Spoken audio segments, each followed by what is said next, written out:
That would be nice, I don't think we would ever, but to make sure all of that is all, so we can, we need to have all our data, it's really good, Jade. Right. So I'm not gonna question them on that, that's really cool. I'm gonna send an email out, but I wanted to talk to you about the tutors. You want to talk right now? I'm gonna send the email to the counselors, it'll be 15 minutes. Let me know when you're ready. Okay, sure. Can you, send one of those emails to me so that I can share it with my counselors?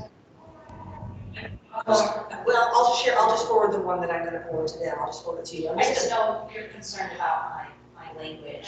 No, I'm just gonna say, like, I'm just gonna start, like, I usually start, thank you for working on completing this lab forms, we appreciate all your efforts to support there's lots of different ways, thank you for supporting our multilingual learners in the schools.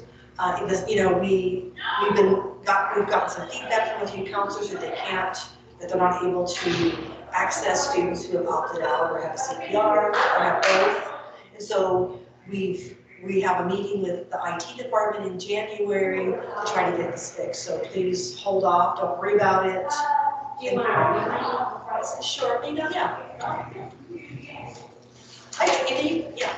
And I think that's always good practice, is like if you're not, between us here, if there's if you're sending out something that it might be, it might be too mushy, or, it's too harsh, or it's not to the point enough. I mean, I always, go through, talk to Dory or Dr. VR or somebody to review it if I have concerns. So that's probably a good practice to have when you're sending out, information to a whole lot of people. Yeah. So, Hey, Mrs. Newmarker, we can hear you. You might want to mute your microphone. We're hearing your conversation.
Hey, good morning, everyone. You guys all there? Lots of hay. You guys tired of snow yet? No, we need more. Yeah, we get another couple of couple more inches. We're gonna say, hey, that's too much snow. And it gets warm and gets hot. You say, hey, where's the rain? Where's the snow? Play no matter what we get. Yeah, we are creatures of never being satisfied. God, no. Hey, Mike, how's the weather there? See there? Is he still there? Hello. Yep, I'm here. Howdy. I've had to defrost my windshield twice this week, Yeah. and I have had to wear a jacket for a couple days. So we have snow up in the mountains, and we had rain. So we're doing great. You know, we'll be playing baseball in about 3 weeks, having baseball practice outside. So we have But big you guys, soccer tournaments and baseball tournaments on President's Day in January. wow, you guys don't have the snow then. You guys have the rain. Right. We've got snow up on the surrounding mountains, Okay. but we get rain. Mm. Yeah. You guys going to have restrictions during the summertime with water, do you think? Well, this summer they asked us to do the cut back and do the every other day thing. Yeah. But yeah, who knows what we're going to have? Yeah. I think our big reservoir is 75% full anyway, so I think Oh, yeah. we're okay for a year or two. But I don't know. Of course, we're in one of the fastest growing communities now too, so whatever Yeah, that it means. is. Yeah. Yeah. Well, don't let that word get out. Everybody's going to want your water. Yeah, want our water, want our temperature. So yeah. Well, the fastest growing community in the Southwest now? Something Is like that what that, it is? yeah. Yeah. I mean, I'll tell you that last Saturday my leaves finally fell off my tree. Wow. So it's been a mild winter because normally I do that during Thanksgiving, Hmm. but finally the hard frost hit like last Thursday, Friday. Yeah. So you guys haven't had leaves on your trees since October, right? End of October. So. You know, when the wind blows, it really helps. You get all those leaves. Now you once you deal with it, you don't have to deal with it again. Right. I have those 50 gallon trash can bags. Uh-huh. I fill 14 of those up. 14. Oh, wow. I know. Yeah. It was it's I got a grandson here. He sure likes to work outside. So Good. he helps me out quite a bit. Good.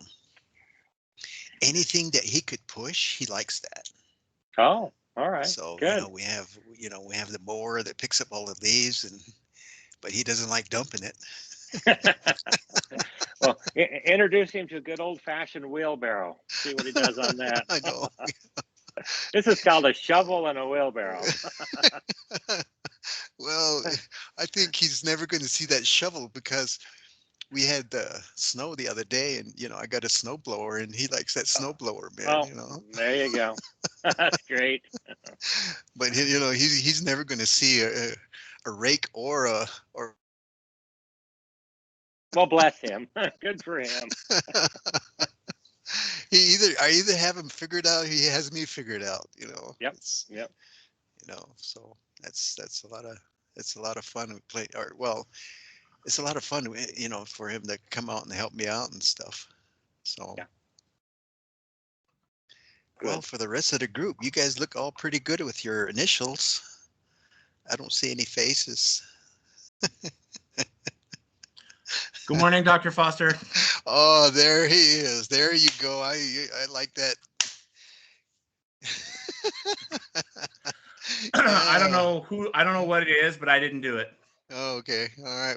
We can't blame you then. Yeah. Yeah, not yet. No, I swear I didn't do it. I was probably thinking about it, but I decided in the end it wasn't worth it. Yeah. Yeah. Well, since Matthew's here, we get started. Oh. Danny, good morning. Good morning, everybody. You ready to go today? Yeah, Okay, good. We'll go according to the agenda. Let's do a few more minutes here. We'll get a few more on, and I think Dustin's on somewhere. Dustin, are you there? Not yet. Hey, Dr. Foster, I might have to leave for a little bit. I'm waiting for my breakfast burrito to show up. Are you serious, or are you just pulling my leg? I'm serious. Okay. Well, let's get you started here. You know, we have the agenda, and we're going to go through the agenda. As I send it out, and I don't know if Renee could throw up that agenda. And what we'll do is we'll walk through the agenda real quick, and we do have the welcoming, and I welcome you guys out for this December 2021 meeting, the last meeting of this year. I hope everything is fine with you guys, and you guys are well and healthy and safe, and looking forward to your vacation, which starts, most of you guys, it starts today. And for the next 2 weeks, I believe that you guys are going to be off, well rested. You return, and then we have another 5 or 6 months toward the end of the year. We also have the cultural reverence, which Eddie's going to do for us, and we have professional development by Dustin again, and we have a presenter. Isaac, he canceled, and Danny from it's Dr. Piper now. I'd like to welcome him in from USU, and a few of the updates from Title VI as well as the Urban Indian Center, and that will adjourn for this year. Let's start with Eddie. Eddie, could you offer us a cultural reverence, something that you could share or pray or whatever your desire is? Yes. This past year and a half has been a really tough year for a lot of us. I lost my mother-in-law back in October Mm, to COVID, so that's really been tough on my wife, mm, and so just being there to support them. And I just found out yesterday that the principal here at the high school lost both of her parents to COVID, and so that's been on my mind lately with all the things that has happened this past mhm, couple of years. And my parents are doing well. They're almost in their 80s, but they're doing well, and I really, really am grateful for that. And I'm grateful for the opportunity that we have to get together. I know that this is probably not ideal for all of us, and I know that some of us like to see each other, but hopefully we can get back to that someday. Anyways, I'll just say a few words to our Creator. Ahihet shikha ashtahan loni di hato. Nalchinda nitlon nani khati. Hato nakata ult khato. Adishin khendanishi. Baihita nitsun. So the agenda has the addition.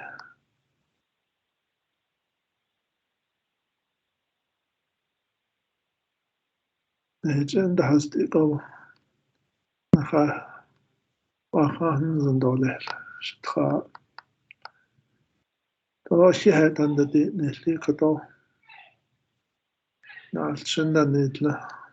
To nikwasan do yajanet. Nahalchin. Nahayat ehonasik kato de. Nejan washi hol ago hadishi da hol agi ye nazido ye nas dan sinnil tolel. Do nakhabiket detil zehlin, nakhaalchin da altkhaagi. Adishi yedahal ahagin, bilbedahozin do. Injono, bilis keten da dawnel.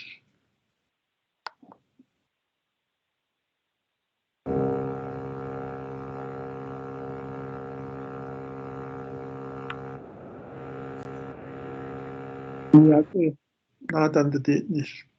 Do shihet. We just like to give thanks to our Creator for all the blessings that He has given us to this point in our lives. And we also like to give thanks for the moisture that we've been receiving and that we may be able to receive more so that we can have enough for our needs during the coming months and for the years to come. And be with those that are struggling these holiday seasons, that they may be able to find comfort and find the help that they need, and bless our young people, that they may be able to find the desire to learn and to grow and to help us, lead us someday as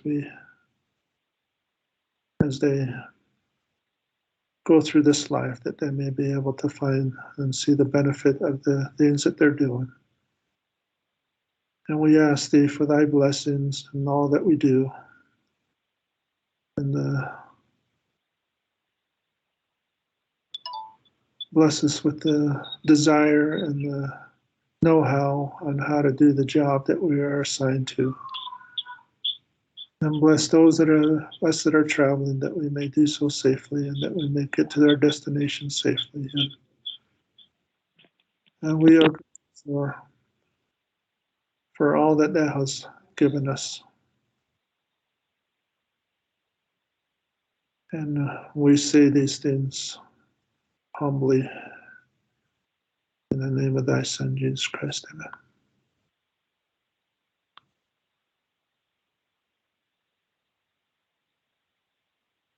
Eddie, Jonah Indla. I think that that was very, very appropriate for a setting today, and we thank you for your participation this morning. And we're going to go according to the agenda. I don't know if Dustin is on board yet. I'm here. Can you hear me? Yes, we can. So what I'll do is we went over the agenda already, so we announced that who you are, Dustin, and I think everybody knows who you are. And right after that, we'll have from Dr. Piper, his presentation from USU, and the updates will follow. And after that, we'll have the adjourn. So go ahead, Dustin, you're on. And again, thank you for your service. Thanks. Thank you for the opportunity. Let's see if we can do this. I'm going to try to share my screen really quick. See if it happens. It's thinking. And while it's thinking, I'll just talk. So I was hoping, that, we talk about a wide variety of things when we come here, and we try to get a better understanding of, I guess, a wider picture of what we're doing here in our work with Native students. And I'm just really surprised at how much participation I get with educators in the state and with young people. And the more I do it, the more I realize how important it is that we all have a really good understanding of what helps students learn, what helps them have an important or meaningful education experience while they're in school. And so I really hope that these are beneficial, and that and you hear this all the time. A presenter will usually say, "Hey, so when being asked to do this, um, I learn more. I learn more by preparing for these things, and it really is the truth, because I do learn so much from each and every one of you. I'm not an educator by trade when I first started, and so when I hear your experiences with students, it helps me. It helps me in my work, and it helps me um, uh, in my teaching, even at UVU. I listen to everything you say and all the comments you have, and I apply them in my classroom also. I'm having a little trouble sharing my slide presentation, so I'm gonna send this over to Renee. Hopefully, um, hopefully it works that way. um, so I'm sending that now. Uh, then we'll just go through it. Uh, and while we're doing that, um, I I'll just say that this last, or this section, or uh, this session of professional development it's general again, and it's looking at what every teacher needs to know when they have Native students. And I think it's important to understand these things. And I'm sure each and every one of you have your different experiences and different ideas about what works. I took this from a couple different articles and that I read, and my efforts to get better at my position, and I'd like to share it with you. And I'd also like you to share with me. Things may have changed, things may not be the same, and so I'm hoping that we can have a good discussion here. Renee, let me know when if you've received that.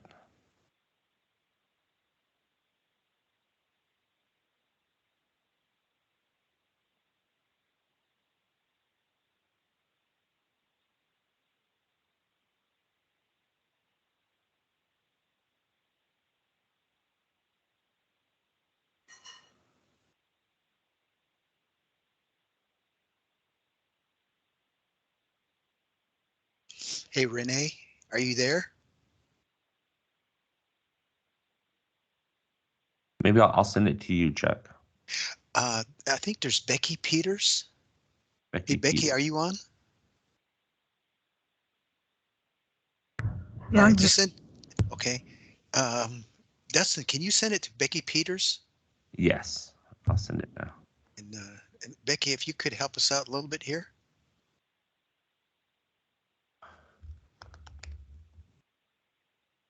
I'm just sending you a PowerPoint. If you could. I don't know if I have permission to share my screen. That's probably what it is.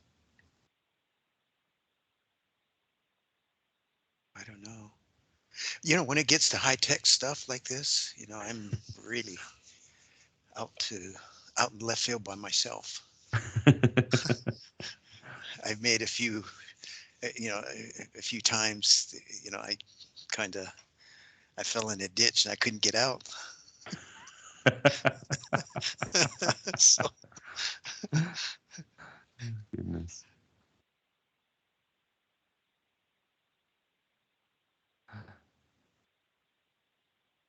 Yay! There it is.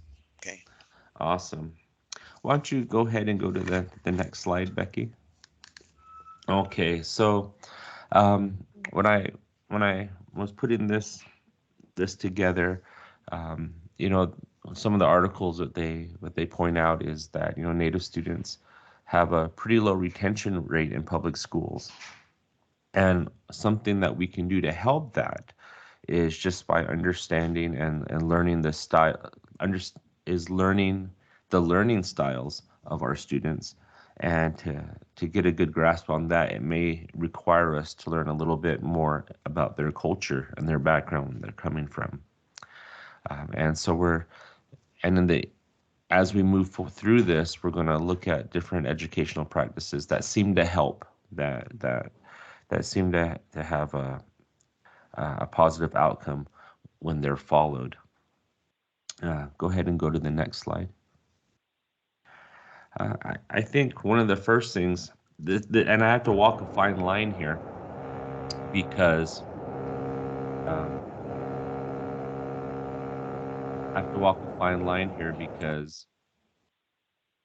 I'm going to ask, the article points out the dangers of stereotyping, but with 574 different tribes out there, we can recognize that each of these tribes is unique and their cultures are unique, but we might have to recognize that there are some overlap. There are some things that Native people have in common, and that we can use those things to present general information. Some of you are located in areas where one specific tribe is dominant in that area. Some of you are in urban areas where you might get a few different tribes all in your classroom, and it may take a little bit longer to understand each of their cultural differences. But hopefully, when we talk about these things, we'll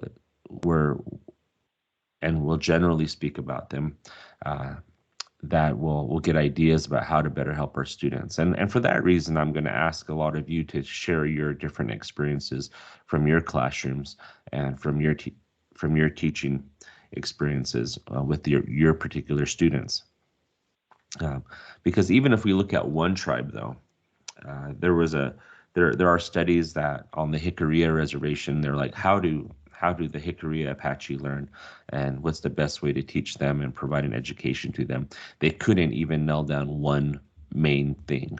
They could only come up with general principles within that tribe that seemed to work, because, you know, these students are very individual, and it's going to take some work to understand how each one can learn the best. Let's go forward, Becky.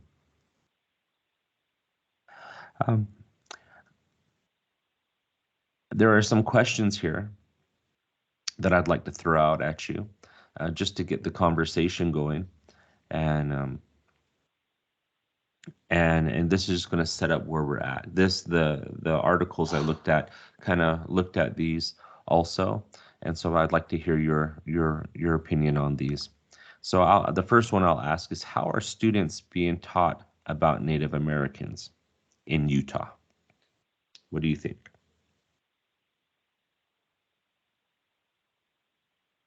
Let me pull from my list. Dusty, Yes. I think part of the question could be, are students being taught about Native Americans in Utah? Yeah, Thanks. right. Maybe they're not being taught at all. Absolutely. This is a very valid statement here. We're not, you know, the assumption is they are being taught, and maybe in some areas they're not, right? Did you want to add to that, Jeannie? Well, you know, what I've been delivering those little San Juan stories from the media center about the tribes in Utah to the media centers, and having conversations with those media center directors. And one of them told me, since it was Native American Heritage Month, I was looking for resources in our media center to give to the teachers or teach to the students. She said the books I found were 40 years old. And that was a little distressing to me. And I was so glad I was bringing her something that wasn't 40 years old. to teach. So I think we don't realize what the limitations are in the schools and the resources, the limitations of the resources that they have. That's really something we maybe don't ask personally, what's in the schools, and we don't know what's in the schools. So that's a good start to find out those the answers to those questions. And and on that note, who these books that are 40 years old, who are the authors to those books? And Non-American what are the Indians, probably. perspectives that are Yeah. presented? Yeah, absolutely. They're most likely the authors of these books are non-Indian. They're not Native people, and so the viewpoint that's being expressed, even in the most diligent and sincere way, may not come off as a Native American perspective. Forrest Kutch, he wrote where he edited a book concerning the history of the tribes of Utah. And the emphasis on that book that was put together was the history of tribes from the point of view of the tribes. And the statement he made was, anytime a non-Indian writes the history of Indian people, you're getting a non-Indian view of Native American history. And so it's important for natives to tell their own story. And I think you're going to find that there are a lot more resources available now that are out there. It's still going to, you're still, I think, have an obligation to go through those and find those that will work best for your communities and where you're at, and find which ones are most appropriate for your students and for your community. The article moves forward and says, can students within the state name the tribes within a state? Not always, I find that a lot when I speak at different elementary schools or middle schools or even high schools, that there are not a lot of, and I'll ask the same question in my college classes, and I'll find that a lot of students cannot. And even students that are not from Utah, I ask them, well, do you have tribes in your state? And they're like, oh gosh, I don't know. So this just isn't a Utah phenomena. It's national. Another question they asked in the articles were, can students locate where these tribes are? And probably not, because I still get contacted by state agencies that say, hey, can you send me a map where all the tribes are? And these are adults. These are adults in government. These are adults in government that interface with tribal governments all the time, and they're asking me, where's this tribe at exactly? And so we might have to do more on that. And then these are simple things, right? And then you get to the heavier things, the deeper things that might be hard. Is can students apply sovereignty principles to Native American government? I was very excited one year, a few years ago, where I was asked to speak at the state civics teachers conference. It was something like that, and was about implementing tribal government into civics classes. And I thought that'd be a really great idea. I mean, we can learn about executive branches. There are tribal examples of executive branches. There are tribal versions of legislative branches. There are tribal versions of local government, right? Especially if you wanted to use Navajo Nation and their chapter house or their chapter government system. And there's judicial systems in tribal government. And for a lot of tribes, there are constitutions or tribal constitutions for their tribes. Not every tribe has a constitution, but there are certainly some that do have it. But you can teach tribal government right along with national and state government in a civics classroom, and that would help students understand that better. But we need these things, have to be taught for students to get an accurate perception or an accurate understanding of who Native people are today and who they've been throughout history. Let's go to the next slide. we talked about this, right? Who is writing the textbooks? And another thing that we have to look at here is the actual geography of a lot of Native communities. Sometimes when students are located in rural areas, they probably don't have all the same things that other students have. They probably don't have the same influences that other students have. And because they don't have the same influences, they may not understand the same principles. When I was in my senior year of high school, we actually had a physics teacher come in, and her name was Dr. Trykowski. I still remember her name. And she was a self-proclaimed hillbilly, she said. She was from Kentucky. She was from the mountains. And no lie, she dressed just like out of the Coal Miner's Daughter movie, right? The story about Loretta Lynn. But she was one intelligent human being, right? Just and she would always point out that, I didn't come from a lot of money, but I was able to achieve things through education, and I'm able to do this, to do my job, and to help other students learn subjects that they probably weren't thinking of. And she was from a very rural area on that. But because of where she grew up, and because of the Indian education system where she grew up, she had very little idea about Native cultures. She just finished her doctorate, and she wanted to teach on a reservation, and my high school hired her, and she just was tickled to death to be there, but did not realize how much she did not know. She tried really hard. Even the physics book that she used was Conceptual Principles of Physics. And what it did was it taught physics by using everyday examples that we should all see. And I remember one day we were learning about pressures, inside pressure, outside pressure, what causes pressure. And she was trying to teach my class how heat and cold affected pressure. And so she says, okay, I'm gonna give you a question, you fill in the blanks. And so we're all sitting there, and she goes, okay, when you're in the shower and you turn on the hot water, does the shower curtain get sucked in because the pressure outside the shower is increasing, or does the shower curtain push out because the pressure within the shower is increasing? And I remember a lot of us were just like, oh, interesting question. and not all of us could answer that question. Why do you think that was?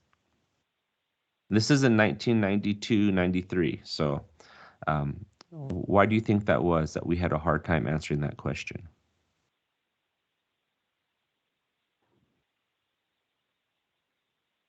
Because No we guesses? were showering at the windmill. That's exactly it. Well, I wasn't showering at the windmill, but most of us didn't have running water. Most of us were hauling water back to our homes. We heated up water right on the stove, and you either filled up a bathtub and took a bath, or you took a sponge bath most of the time. And it was that she had made comments and tried to give examples like that throughout most of the year. And it was that question that when she asked that question that I realized, oh, there's probably some cultural understanding that she doesn't have. And so after class, I went over to her and I talked to her and I said, hey, because she would pull me aside sometimes and say, hey, what can I do? She'd pull different students aside all the time, not just me. And I said, hey, so the reason why that example didn't work is because a lot of students here don't have running water. And if they do, maybe they don't have showers. Maybe they take baths. And she was like, oh, crap. She didn't say crap. She said something else. And then she was like, I didn't really understand that. I didn't get it. And I said, yeah. And that was a real wake up call for her, right? And so it stresses the importance of learning where your students are coming from and who they are and maybe what a lot of their living conditions are. And it wasn't a big deal for a lot of us because everyone was in the same boat where I grew up, but it was a really big deal for her because she was trying to teach us in a way that she thought we would learn the easiest, right? There's another book comment here on this slide, and it says books on Native Americans show mixed aspects of different tribes. And what that statement says is that sometimes the books that are available to students in schools, they'll show, instead of showing even geographical uniqueness or regional uniqueness, sometimes they'll just put all Native things in one big bundle, right? Kind of like the old John Ford Western movies where you had Plains Indians riding through Monument Valley, and maybe they did. I don't know. I wasn't there, but well, that's Navajo country, right? That's Ute country. That's Paiute country, and so the different tribes you would see there probably weren't the Lakota or the Cheyenne going through there most of the time, and they definitely weren't living there for long periods. And or you'll see children's books that have teepees and maybe a totem pole right next to each other, right?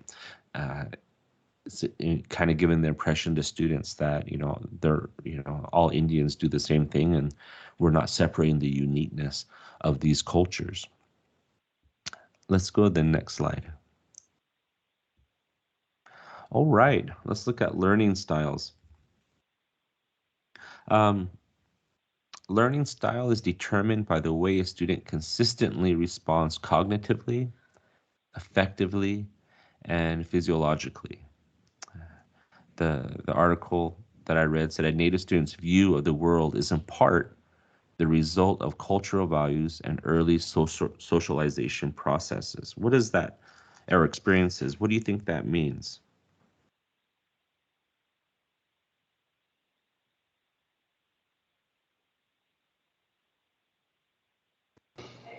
Dustin, I think it's, the way that our native students is, depending on how much culture they have, I mean, their native culture is introduced in their lives and how they were brought up is what makes their view of the world. So basically, parenting styles has a lot to do with it, and the way they were raised. So if they were raised culturally, that's going to have more of an importance to them.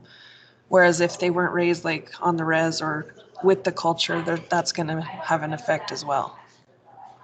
Thank you. That's it. That's exactly what the article said. And what can teachers do to get a better understanding of that, or to better set up their curriculum in a way to help students learn? What do you think teachers could do?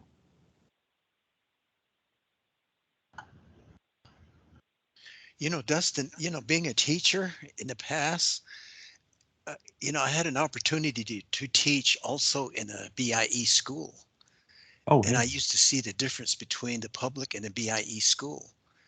The BIE school was, of course, it's government run, and they have all the materials, book supplies that go through the channel of the federal government, and the public school goes through the state government and the public school system.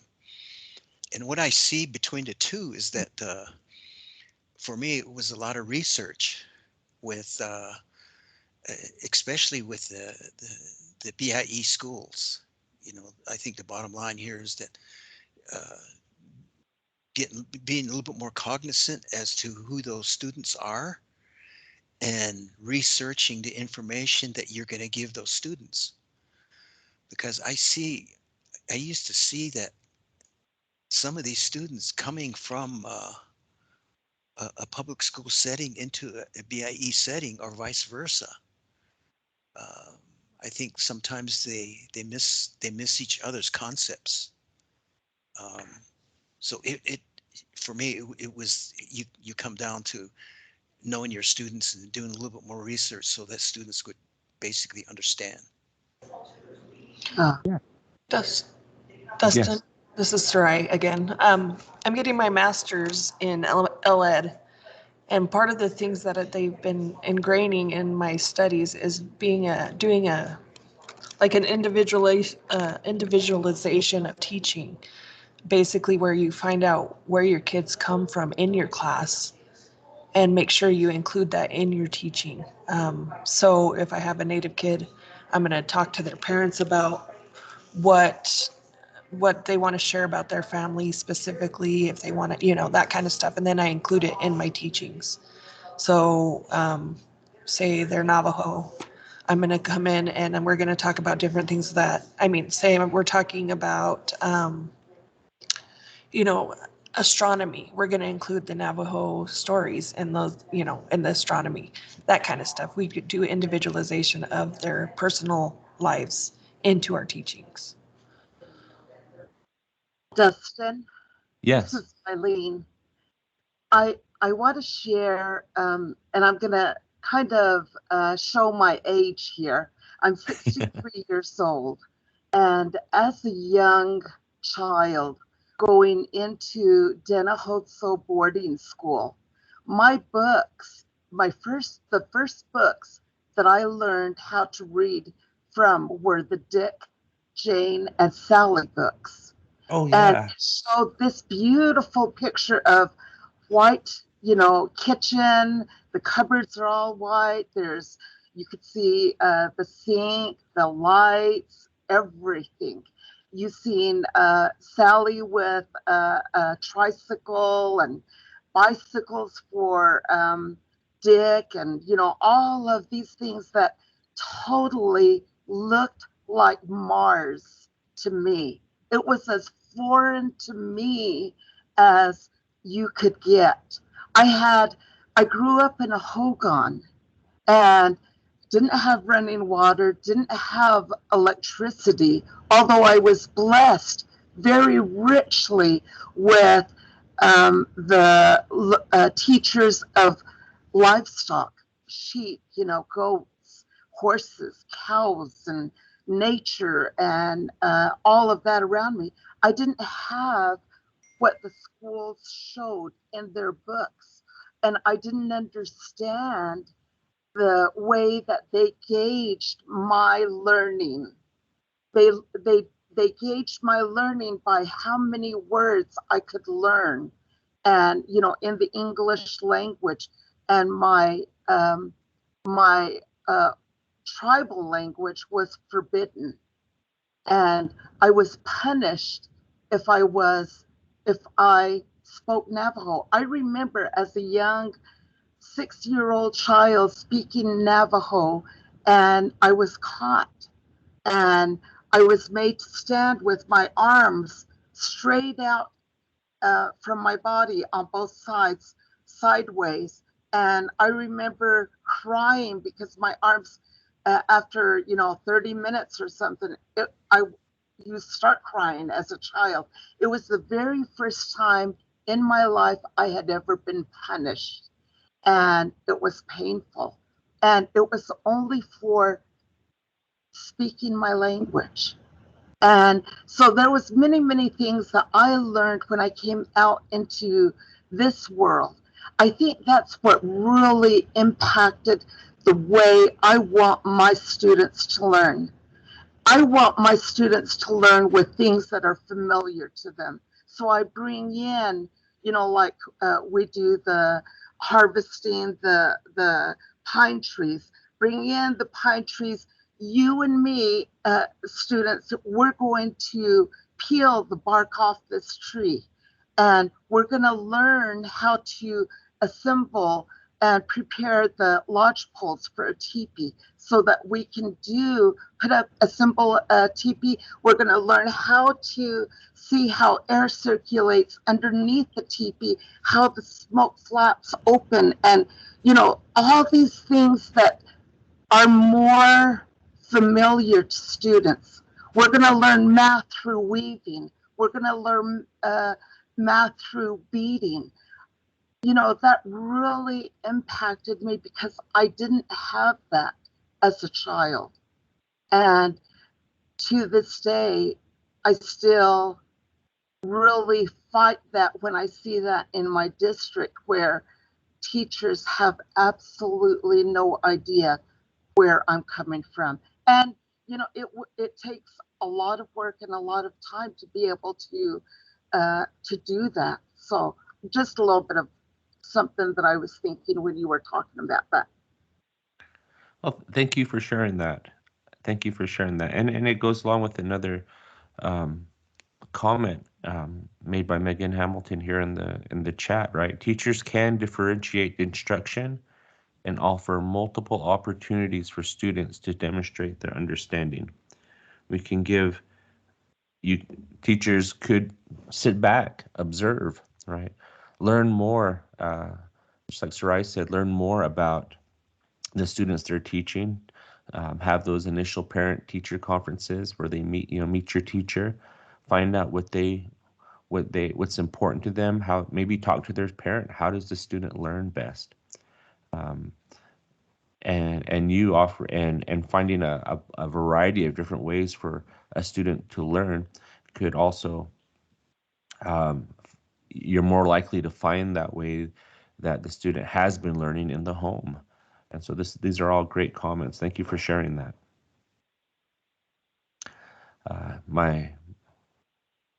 I'll move on. Let's go to the next slide. All right, so I'm sure you've all heard this before, and and I think I'd just like to talk a little bit more about it.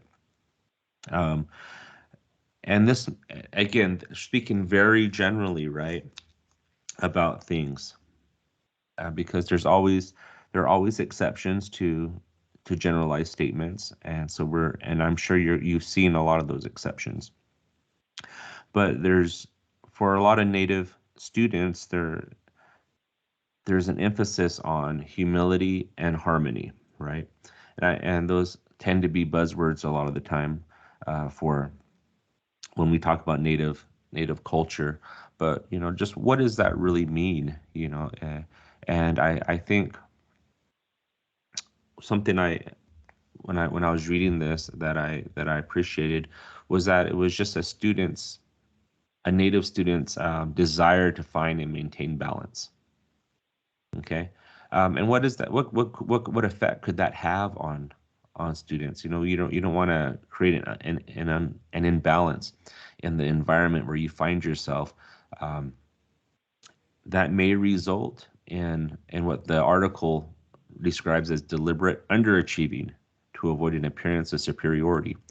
And that may be an odd thing to think about, where you say, wow, one student may not want to stand out because it's going to upset the balance of the whole, right? And in our world today, how important is it for individuals, especially within the Native community, to achieve and to do more? But does this necessarily mean that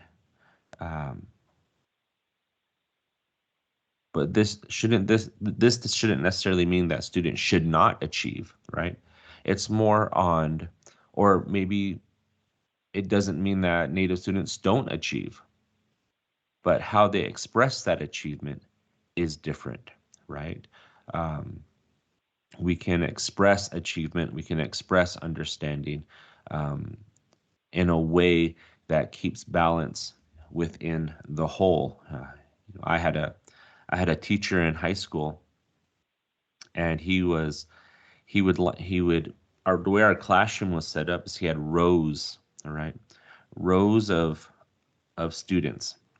And on the end of these rows, the people that sat on the end of these rows, they were in charge of all the students learning in their row.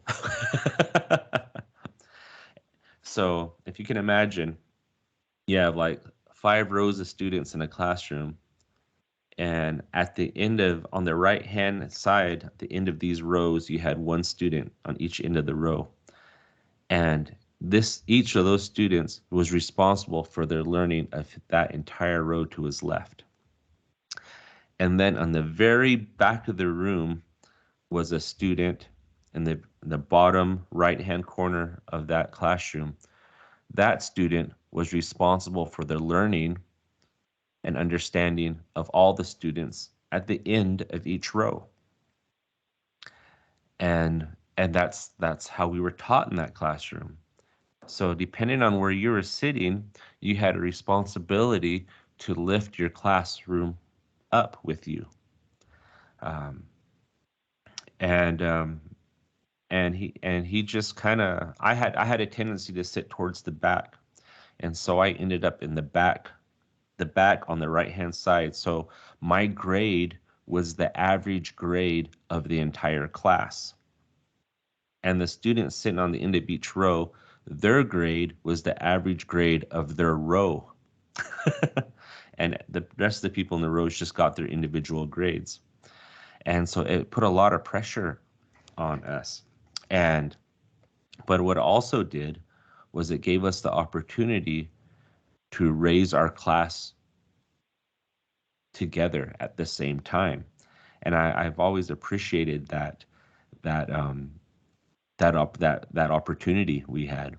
And so I just happened, like I said, I just happened to be sitting in the back right-hand corner of the room. And so he goes, "Hey, Dusty, since you're sitting there, this is what's going to happen." And I was like, oh man, the day I didn't sit in the front of the classroom, right?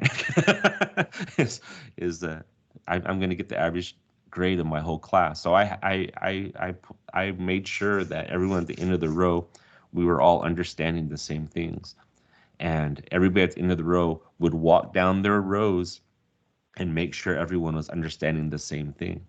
And so we could all get decent grades in that class, and it really helped us. And so it was a situation where you could excel, you could achieve, but it was in a way that didn't show superiority over your classmates. And so that there is a way to do it. And one of the things that I came across was I'm on Instagram. That's how I communicate with my family. And I follow different people from around the country. And this one person from Northwest Coast, she says, in my culture, wealth isn't measured by how much you accumulate, but by how much you can give away. And I thought about that in terms of education, right? How the knowledge you have, it's only valuable if you can share that knowledge with others. That knowledge you have doesn't do anybody good if you just keep this to yourself all the time, right? If someone's learning a lot of stuff and he just keeps it within himself and hides in his house and never shares this, what good is it? And so so this value towards humility and harmony, we can probably set up ways of learning that same way in our classrooms, where when someone learns something, the emphasis is on how can we share this for the betterment of others. Just like this young person I was following on Instagram who made that statement that wealth is measured by how much not by how much you accumulate, but by how much you share. Let me see. Eileen, I would like to share this recording on our Title VI website and with NEBO administrators. This conversation needs to be heard by teachers. I'll go ahead and do it. I think it's important to hear and share, right? We're sharing knowledge. Knowledge doesn't do any good if we keep it to ourselves. Let's go to teaching by demonstration and observation. Next slide, please. Okay. How do Native kids learn, right? My mom's a silversmith. My mom and dad were silversmiths till my dad passed, and my little sister is really close to my youngest sister is really close to my mom, and and she was very proactive in things growing up, and she wanted to speak conversational Navajo. Down with my mom and said, "Mom, you got to teach me Navajo. Teach me how to say this. Teach me how to say that. Things like that." And my mom was just like, "I'm just gonna talk to you in Navajo." And my sister's like, "Well, what? Can I just ask you how to say things?" She goes, "No, I'm just gonna talk to you in Navajo." And my sister's like, "Well, you better be pointing a lot when you're talking to me because this is gonna be a little hard." That same sister was like, "Mom, I want to get better at silversmithing. Can you show me how to silversmith?" And my mom was like, "Well, watch me do it." And and my sister's like, "No, well, can't we just, set aside a little bit, a few minutes every day, and you can show me how to do this?" And my mom was like, "I gotta work. I gotta pay bills. I gotta do these things. You watch, and you can ask me questions while I'm working. You can see how I'm doing it. I got scrap silver over here. You can work on that when I'm not home, And it was my little sister was like, "Yeah, oh, yeah, okay, I'll do that." But maybe trial and error learning is something that's not taught in a household, right? My mom would also say, "If you're gonna do it, you better do it right." So I was really hesitant on just going for it, and just I made sure I was watching all the time, and there's probably 100 ways to feed a horse, but I had to watch the way my mom and dad did it, so they were okay with the way I did it, and so when they said, "Hey, go feed the horse," I did it exactly like them, and I learned to drive. I learned to drive just like my dad, which is probably why I've been in a wreck or two, but it was by watching and things. But some students, and especially Native students, may be hesitant on trial and error learning versus an observation and demonstration type of learning, right? Rather than watch then do and listen then do. A lot of Western teaching is try it. If it doesn't work, try it a different way. If it doesn't work, keep trying. And that may not be what they're learning in their household, where they're like, watch me do it, learn how to do it right, then do it. But what are different ways to teach that you found to be effective in your classrooms? What have you done? We had Eileen share teaching math through weaving, right? That's a great thing to do, especially when you have kids like my older daughter that says, "When will I ever need to use this math?" And then every day I make a point on showing her when that math is being used. But what are some ways that you found to be teaching to be effective in your teaching of Native students, or just in classrooms in general? I know a lot of you are in a bunch of different grades, or may not be in a teaching position, but you probably were in the past. What did you learn, and what can you share with your colleagues here? Dustin, it's Ryan again. I had a tutor that was working with this kid that was struggling with one of our Native students that was struggling with spelling. So she started doing it with rhythm. So they would clap it out or, make a rhythm about it. And this kid went from not knowing how to spell her spelling list to getting 100% on each one of her spelling lists because that rhythm really helped her. And I think that goes for a lot of our native students is, those cultural things like rhythm and, those things help a lot with their understanding. Absolutely. If even in in Navajo songs, ceremonial songs, why is music and such a big part of ceremony in Native culture? Right?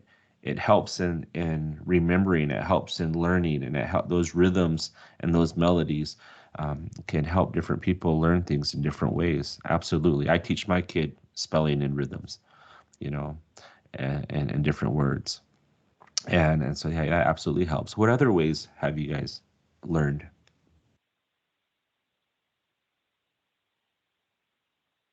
Hey, Dustin, just to share one piece of that, the observation versus demonstration.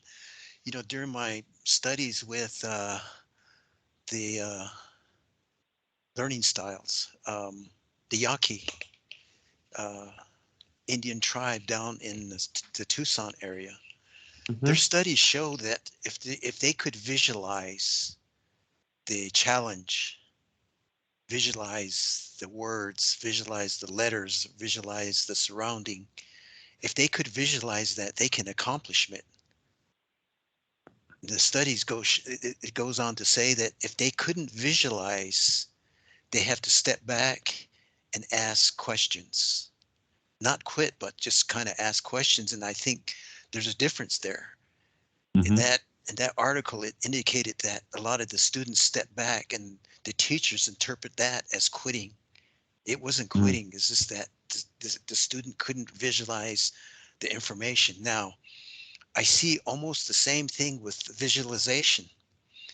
During the Olympic Games, you have the high jump. If you observe those high jumpers, they have that rocking first, and then they visualize their steps.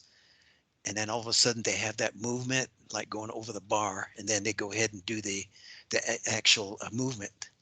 And I think that visualization for many, not all now, for many, they like to visualize that.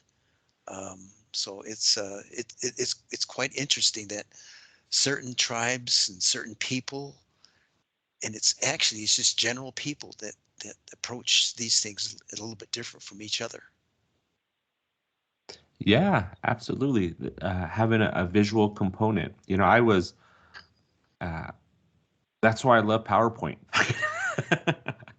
I teach a class that everyone has to take if you're educated in Utah university systems, right? I teach it's an option, American Heritage. And I get a lot of students to take my class because I looked up there's this website, it's called Rate Your Professor. And it says I'm the easiest professor at UVU for American Heritage.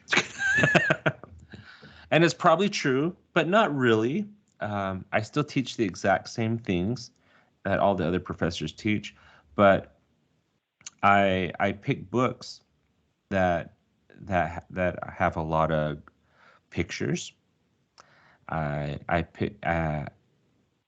lectures have a lot of pictures, and I put keywords up on my lectures all the time.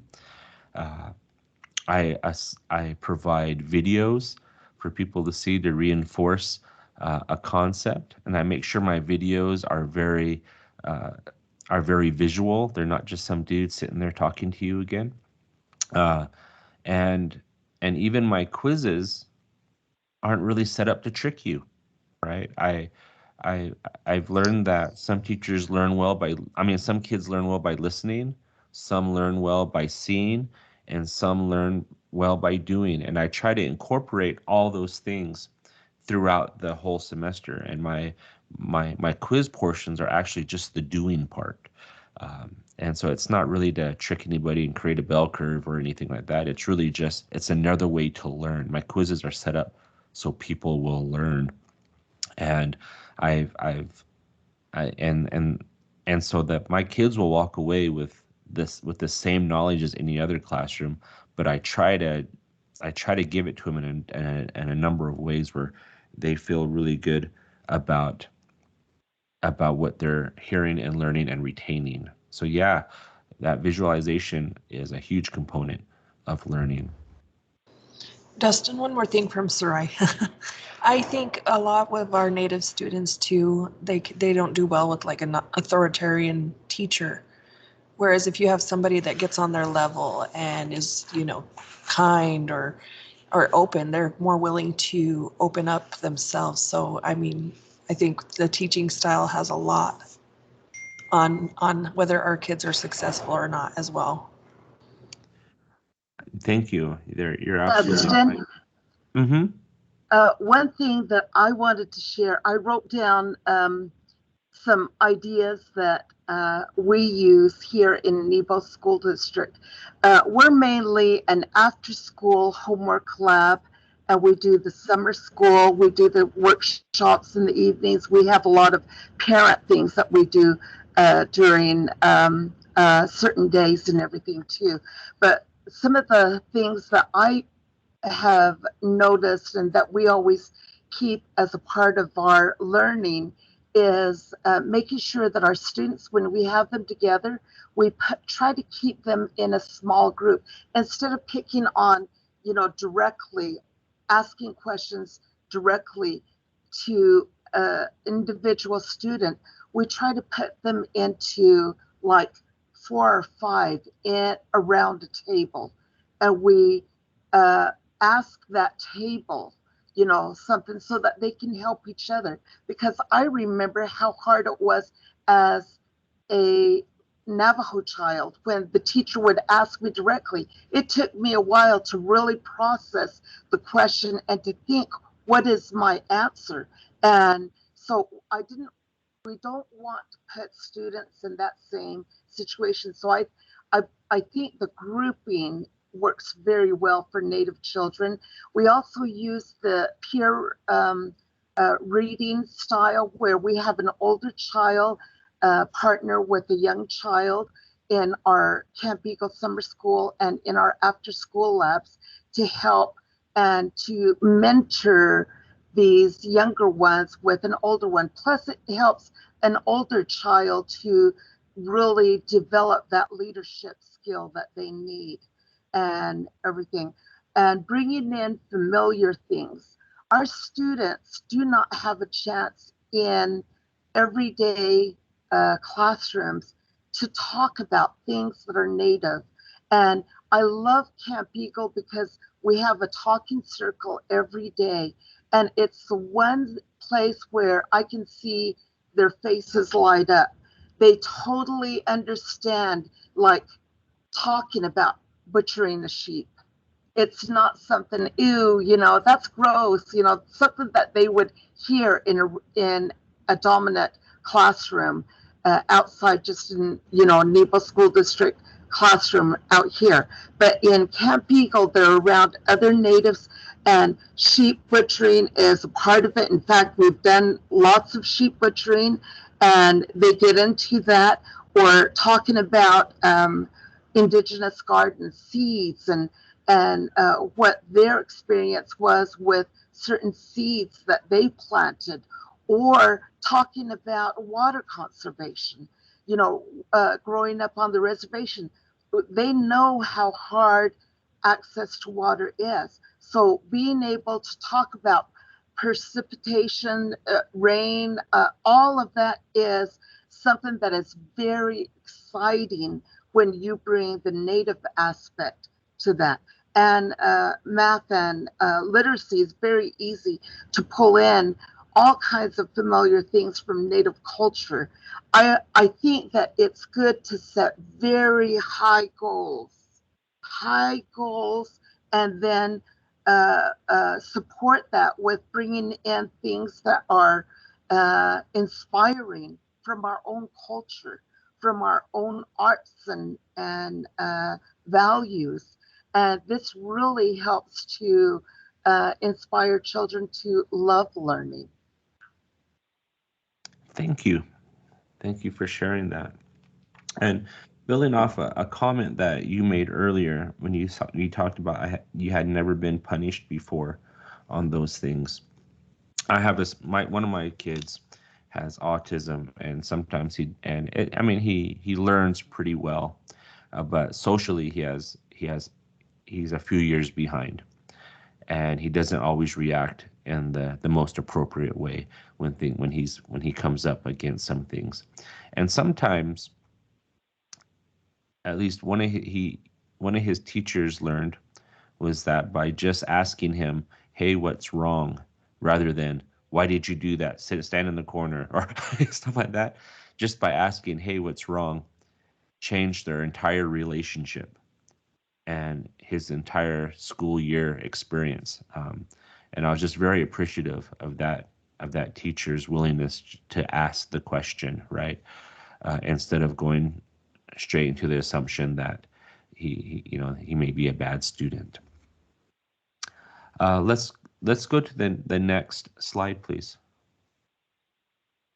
So it looks like, according to a lot of studies, that Native students are what they call field dependent learners rather than field independent learners, and I listed them here, basically saying that, and what Eileen just shared, right?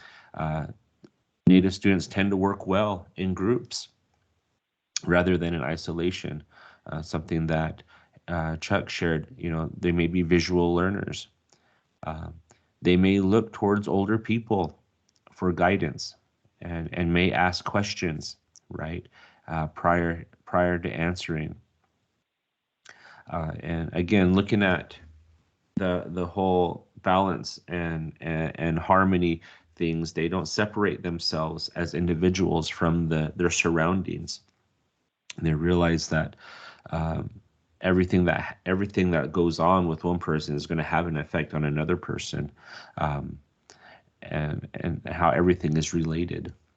Whereas field independent learners are detached a little bit, not detached in a bad way, right? It's like, oh, they're so detached. Sometimes that has a negative connotation with it, but they're very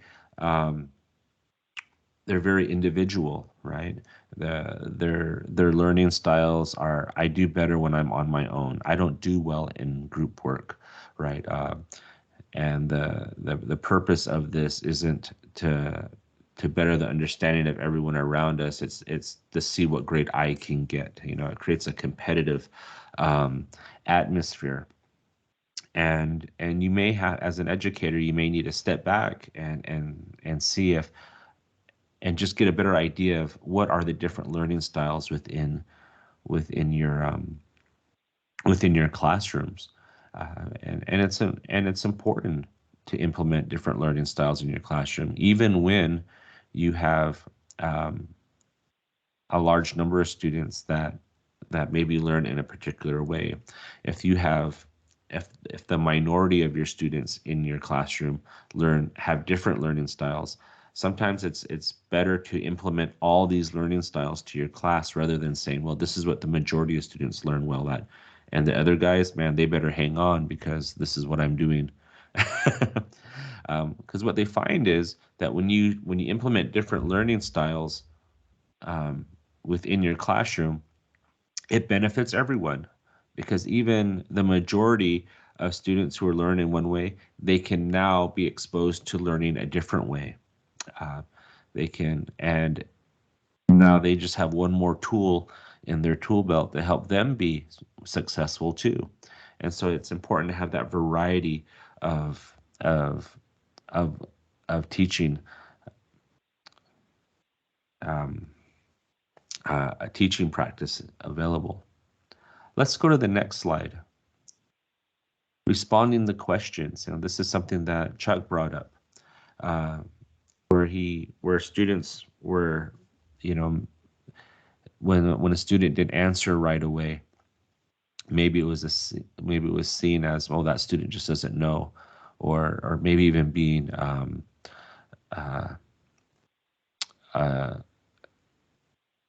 just trying not to be a good participant in class, right? But you know, again, if you look back at everything we've discussed, native, you know, both native and non-native students, they take about the same amount of time to answer questions, but how they get what they do within that time can be a little different. Native students tend to reflect on their response prior to answering, right? They may ask a few more questions. They may try to get, they may, you know, that, like we talked about earlier in this, is that cultural emphasis on doing it correctly from the start. So I'm not just going to blurt out answers and see if I can land the right one. I'm going to sit back, ask you a couple more questions. I'm going to reflect on what's going on, and give you the answer, give you the correct answer from the start. And that can inhibit sometimes the way some teachers grade, even, right? That trial and error learning, again, may not work.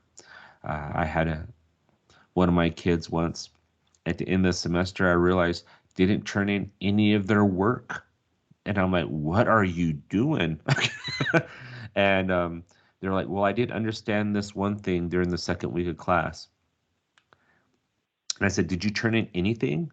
No. I said, why? Because I didn't understand this first one. I said, you went through all those assignments and realized you couldn't answer one question on any of them. He goes, well, yeah, I could have, but I didn't understand the whole thing, so I didn't turn it in. I was like, no, don't do it like that.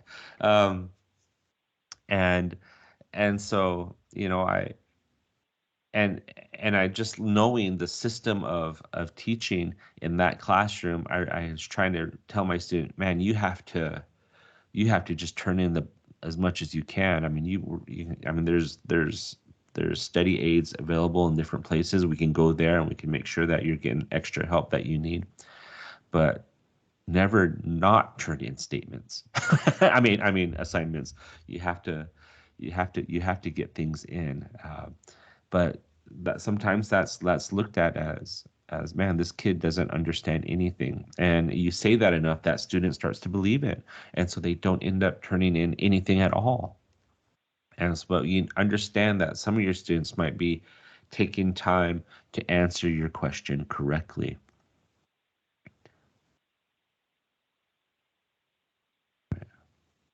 So let's look at just culturally responsive teaching. Can we go to the next slide? What is that? And in summary, right, it's really considering the background of your students, whoever they are. I mean, in our discussion here, we're focusing on Native students, but really as a teacher in general, you need to look at the background of your students. And you need to look at their cultures as strengths rather than obstacles and roadblocks. But to consider that culture as a strength, you need to understand that a little more. And it might, like Chuck said, you might need to take the time to research and do a little more on your end. And I understand that can be difficult, especially when teachers have timelines set up and district goals and district policies to stay on timelines. But it may take a little bit extra to ensure that these students are getting the attention and accommodation that they need to reach their full potential. But culturally responsive teaching also requires teachers to reflect and utilize learning styles, right? If I know Native students or this particular Native student learns a certain way, I should do my best to make sure that I'm teaching him in that way. If my goal is to learn the content, then I'm going to try to deliver that content in a way that they can receive it well.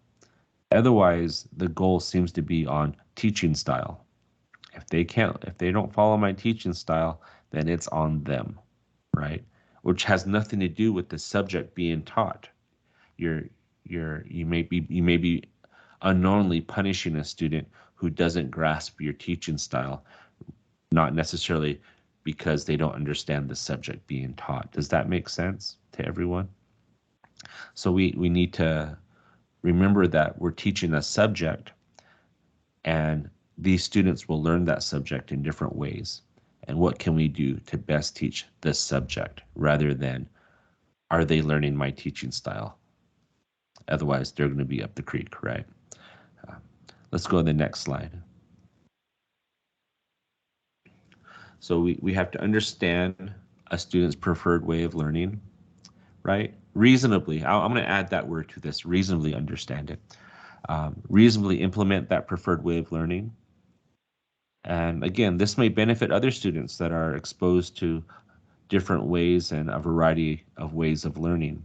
So it doesn't take away from anyone else in your classroom to implement different ways of teaching. It just makes the subject easier to understand.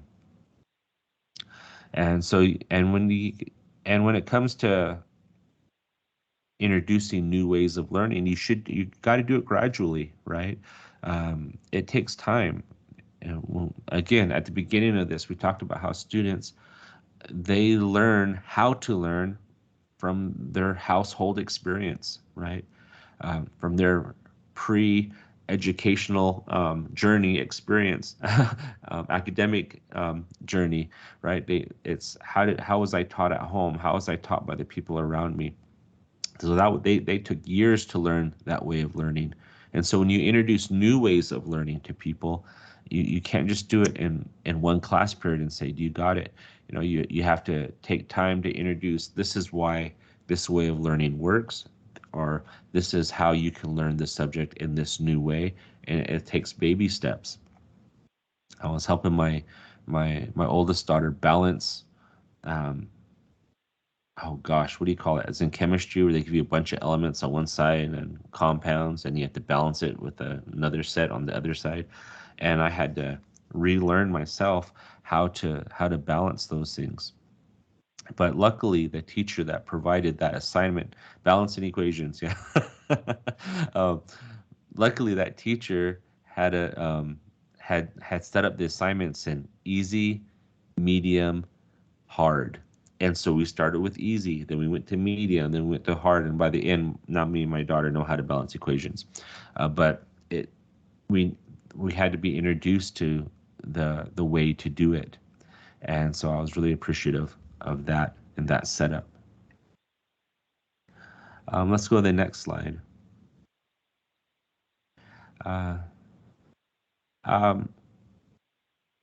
Teaching Native students may get easier. It may get easier, and these are a few things that were brought up in my reading of when I was preparing this presentation. Was that it sounds really difficult right now. It sounds really difficult sometimes to implement these types of new learning practices and new teaching practices, but especially as they pertain to Native students, but it may be getting easier as time moves on. And 3 reasons why it may be getting a little easier to be a more culturally responsive teacher. One is that because of baby boomers, right, elderly Americans are going to increase. And it's already happening, right? The age of Americans, average age of Americans, we have a lot of older Americans now. And they'll increase for a couple more years, and this increases the concept of respect for elders, right? Which is, we kind of relate that a lot to Native communities. So that's a concept that can be shared and learned and taught and implemented into your teaching strategies. Second, there's an increasing concern of global warming, and that has led to a greater interest in environmental issues. And we're seeing that right now. We're seeing that not just in Native communities, but in a world community concerned about the environment. And so holistic teaching, looking at things at a whole, looking at our actions in an environment, even if our environment is in the classroom, that type of understanding is going to be easier to understand because of things like this. Third, our global communities continue to grow, which emphasizes the importance in recognizing people from a variety of backgrounds. right? We're our students, we as adults, our political leaders, the more they interact with each other, the less likely they are to go out and say, hey, you need to be like us. Rather, they're accepting people for who they are, accepting their cultural differences, accepting their cultural beliefs, will lead to maybe accepting different people's learning patterns. So these three reasons why things make it easier, I think those are true. I think I've seen them in my work, not just at UVU, but my work with the state right now. We have a tribe south of Windover in Goshute. They're working on settling water rights. And for years, that has been such a difficult thing, a difficult concept for everyone to get on the same page, because their water involved the state of Utah and the state of Nevada, and it was just obstacle after obstacle. But as we've seen changes in state administration, now, Nevada is that was fighting forever against this tribe. Nevada is now saying, hey, no obstacles on our side. Let's get this done. Let's get this taken care of. State of Utah saying the exact same thing now. And so things are changing, people are growing, and I think we're recognizing more that we have a lot in common, and that one action has effects on a greater population of people than just the one set that's doing that action. And sometimes that can be good, and it's not always going to be bad just because it's not you taking that action, right? So we tend to think that since these other guys are doing the action, it's automatically going to be against my interest. Rather, we're seeing each other for who we are, but recognizing that this people from a different community may do an action that could benefit us also. So we're recognizing people and their actions from a variety of backgrounds, which is actually going to be a lot more beneficial if we move forward in that. Let's go to the next slide.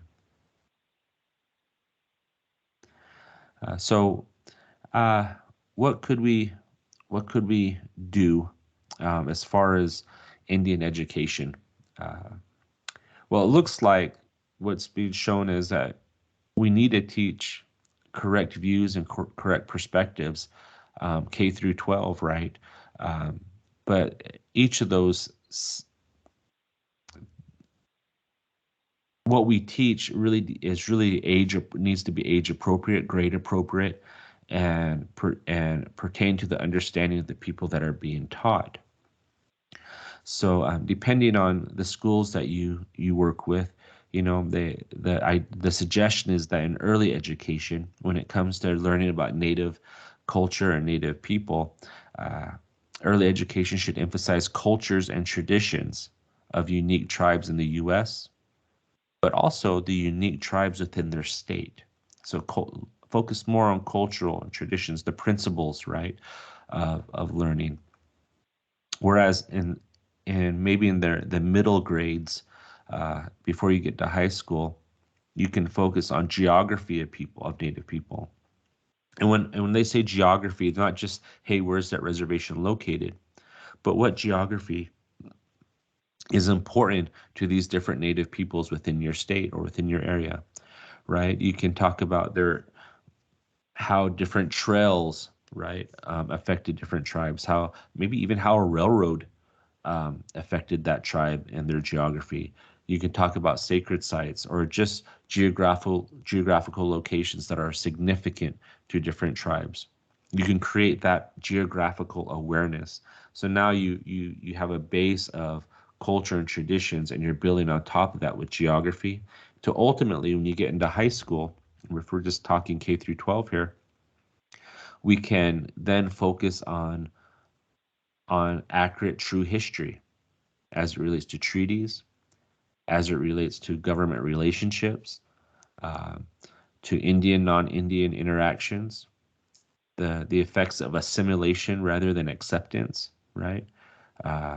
And that when I wrote cultural warfare here, and that's mainly because for a lot of years, like Eileen shared, it was about destroying Indian culture. And even if you're being very positive and say, hey, we have to destroy Indian culture so that Native people have a better chance to survive and to accomplish things in America, destroying culture can have just horrible effects on people.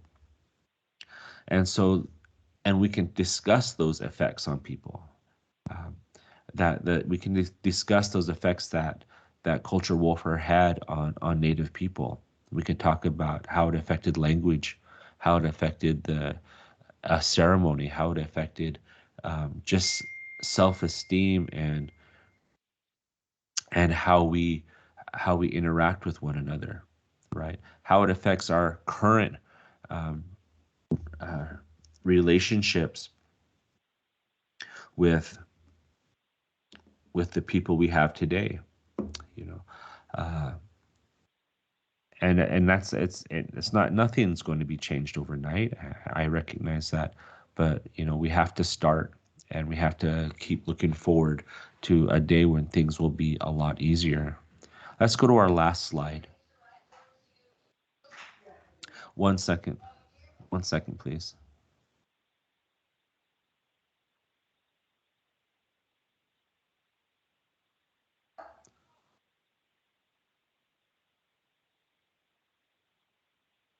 In conclusion, and looking at things, it says that teachers should try to understand their Native students' learning styles and how their culture may influence that learning style.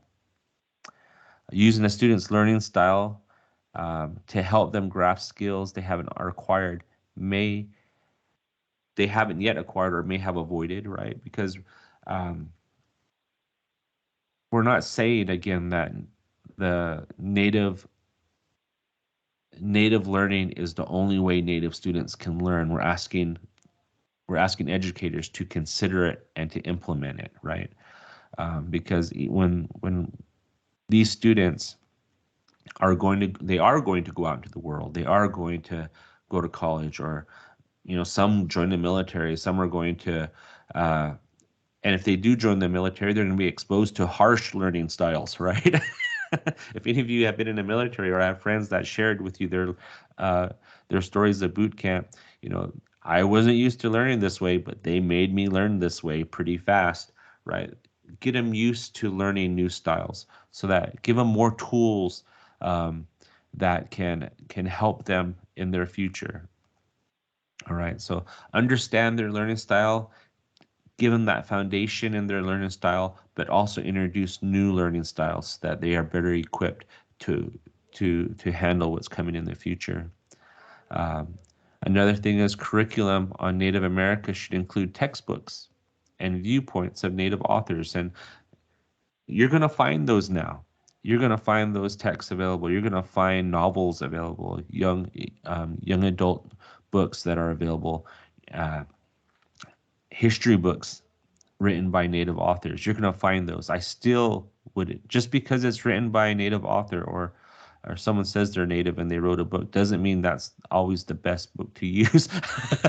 I still encourage, we all have a responsibility to read that book and go over it and to find out if this is a book that's going to do good things. But we have a better pool to choose from now, especially when it comes to looking for text and books by Native authors. Lastly, positive experiences for Native students include an appreciation for their culture and accurate portrayal of their history and current status, right? Looking at their culture as a strength. That's what it was. One of the early slides said. Let them be proud of who they are.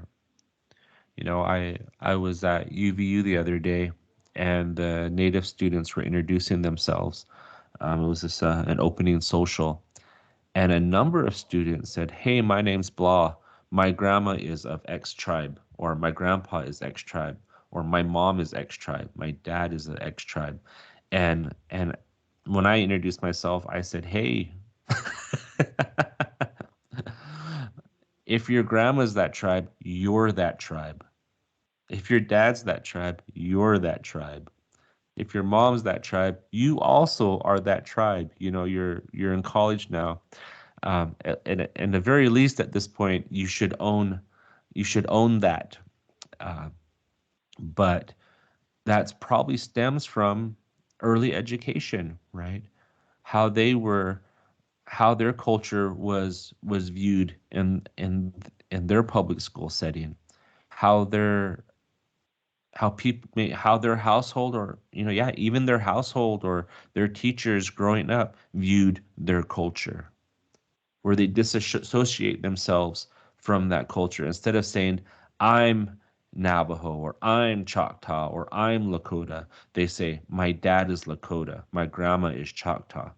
You know, we have to, as educators, allow students to own their culture, and we do that by appreciation of their culture, and again, that actual portrayal in history. And so I'm gonna end on that note. Chuck, are there any questions right now or any comments?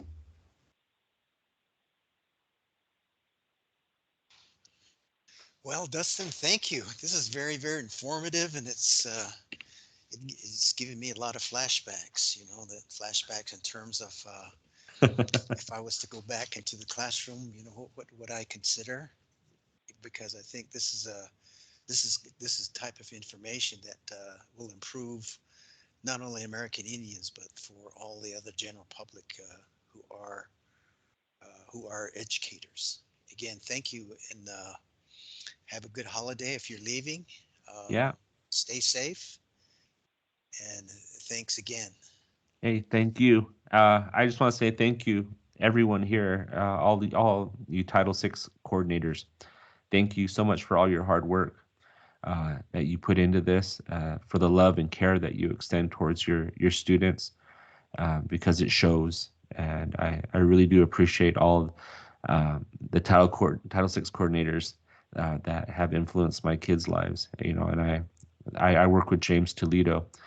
He's our program manager here and in Indian Affairs, and he is quick to acknowledge the Title VI program and the benefits where it was to him, and the influence it had on his life, and what he wanted to do.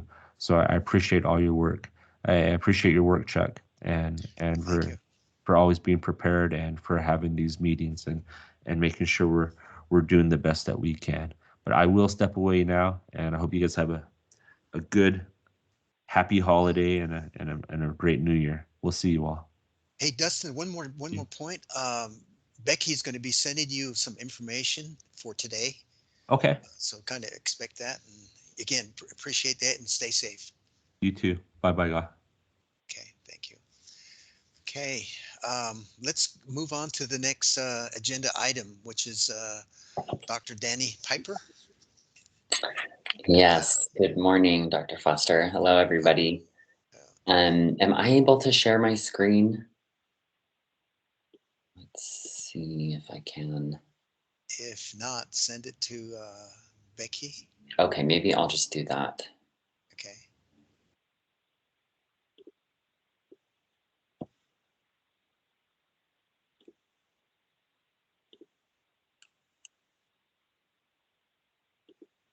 So Megan, how are you? Good. How are you, Dr. Good. Foster? Yeah. Yeah. So while I'm sending this over, Megan, why don't you go ahead and introduce yourself? Yeah, let's do that. Okay, bonjour. My name is Megan Hamilton. I'm an Anishinaabe Kwe, so I'm an enrolled member of the Minnesota Chippewa tribe. But my parents are military, so that's how I ended up in the state of Utah. I'm also a doctoral student, so I work with Dr. Piper at Utah State University. And so I really like to work in this space of incorporating Indigenous voices and perspectives into classrooms across the state of Utah. Great. And Dr. Foster, can you give me Becky's email? Yeah, let's, it's Becky .Peters @schools.utah.gov.